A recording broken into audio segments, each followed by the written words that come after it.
Boa noite, gente. A gente vai começar agora a fazer o devocional do primeiro capítulo de Gálatas, que é o desafio que a gente está fazendo, tá? Eu vou estar lendo com vocês um pouquinho e explicando um pouquinho do que eu entendi. Para começar, o livro de Gálatas, ele tem 6 capítulos, é o 9º livro da Bíblia. Gálatas é escrito por Paulo em uma das suas viagens missionárias. Ele fez 3 viagens missionárias. Em uma dessas viagens, ele escreveu essa epístola, essa carta. E o que fala mais ou menos é sobre a justificação da fé, essa liberdade espiritual em Jesus. E então vamos começar. Pega sua Bíblia, lá no primeiro capítulo, primeiro versículo, tá escrito: Paulo, apóstolo, não da parte dos homens, nem por homem algum, mas por Jesus Cristo e por Deus Pai, que o ressuscitou dos mortos. Então esse primeiro versículo já me chamou muita atenção, porque Paulo estava falando que ele foi aprovado por Deus, ele não precisa ser aprovado por homens, se ele tem a aprovação de Deus. Isso é bem interessante. Continuando, versículo 2. E todos os irmãos que estão comigo às igrejas da Galácia. Graça e paz da parte de Deus e do nosso Senhor Jesus Cristo, o qual se deu a si mesmo por nossos pecados, para nos livrar do presente século mau, segundo a vontade de Deus nosso Pai, a qual a glória para todo sempre. Amém. Versículo 4 já me chama muita atenção também, que ele fala sobre a graça, sobre Jesus ter morrido na cruz pelos nossos pecados, sem a gente merecer, sem a gente nem merecer 1%, ele foi e morreu por nós. Isso se chama graça, favor imerecido.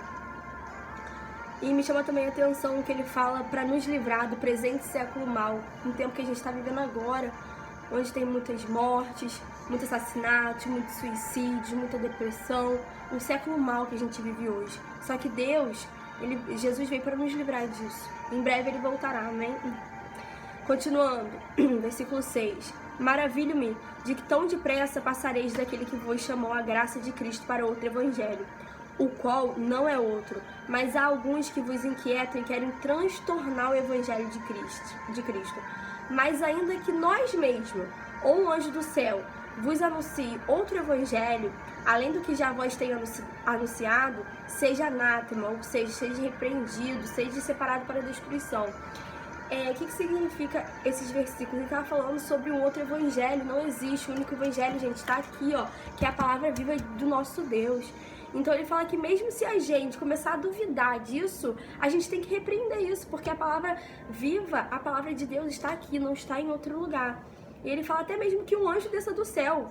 Isso está errado, a palavra de Deus está aqui, está aqui.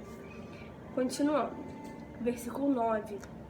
Assim como já vô-lo dissermos, agora de novo também vos digo: se alguém vos anunciar outro evangelho, além do que já recebestes, seja anátema, ou seja, anátema, eu li aqui, é separado para destruição. Eu dei uma pesquisada, tipo uma repreensão, você repreender, você separar aquilo para destruição, aquilo não te edifica. Versículo 10. Porque persuado eu a homens ou a Deus, ou procuro agradar os homens? Se estivesse ainda agradando aos homens, não seria servo de Cristo. Mas faço-vos saber, irmãos, que o evangelho que por mim for anunciado não é segundo aos homens, porque não o recebi, nem aprendi de homem algum, mas pela revelação de Jesus Cristo. Porque já ouvistes qual foi antigamente a minha conduta no judaísmo, qual sobremaneira persegui a igreja de Deus e assolava.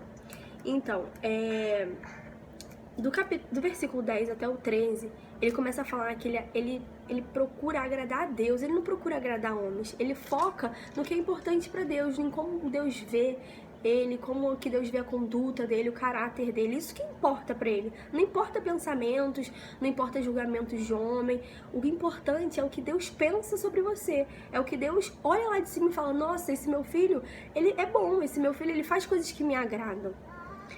E ele também, no versículo 13, ele começa a falar da conduta dele antes de se converter. Ele começa a falar da conduta dele quando ele ainda era chamado de Saulo. E ele começa a falar que ele perseguia a igreja de Deus e ele assolava a igreja, ele perseguia a igreja de Deus. Continuando, versículo 14.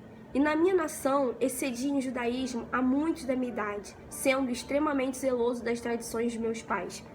Mas, quando aprove a Deus, que desde o ventre da minha mãe me separou e me chamou pela sua graça, revelar seu Filho em mim, para que eu pregasse entre os gentios, não consultei a carne nem o sangue. Então aqui ele diz que ele é separado, que Deus sim separou ele desde o ventre da mãe dele, como separou a cada um de nós. Nós temos um plano, Deus já escreveu a nossa história desde o ventre da nossa mãe. Isso é muito interessante. E ele continua falando aqui que é mesmo que quando Cristo se revelou pra ele, quando Deus se revelou pra ele, ele não precisou conquistar ninguém. Ele sabia que era Deus falando com ele, ele sabia que era Jesus falando ao íntimo da sua alma, que ele precisava pregar para os gentios. E aí, agora vamos continuar no versículo 17.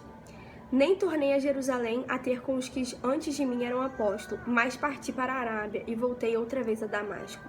Depois, passado 3 anos, fui a Jerusalém para ver a Pedro e fiquei com ele 15 dias. E não havia nenhum outro dos apóstolos senão a Tiago, irmão do Senhor. Ora, acerca do que vos escrevo, eis que diante de Deus testifico que não minto. Ou seja, ele jura a Deus para que ele não está mentindo, que ele está falando a verdade. Depois fui para as partes da Síria e da Cilícia, e não era conhecido de vista das igrejas de Judeia que estavam em Cristo. O versículo 23 agora é o mais importante para mim, que mexeu mais comigo. Mas somente tinha ouvido dizer: aquele que já nos perseguiu anuncia agora a fé que antes destruía, e glorificavam a Deus a respeito de mim.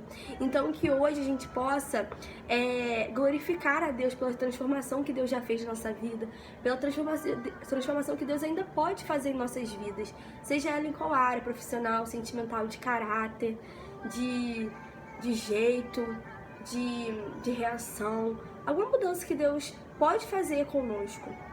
Então aqui, nesse último versículo, ele fala isso, que o povo, né, as igrejas das Judeias já comentavam que ele perseguia ela, que ele era um cara mau, mas que pela graça de Deus, pela glória de Deus, ele mudou. Que pela glória de Deus, antes a fé que ele destruía, ele anuncia. Isso é maravilhoso.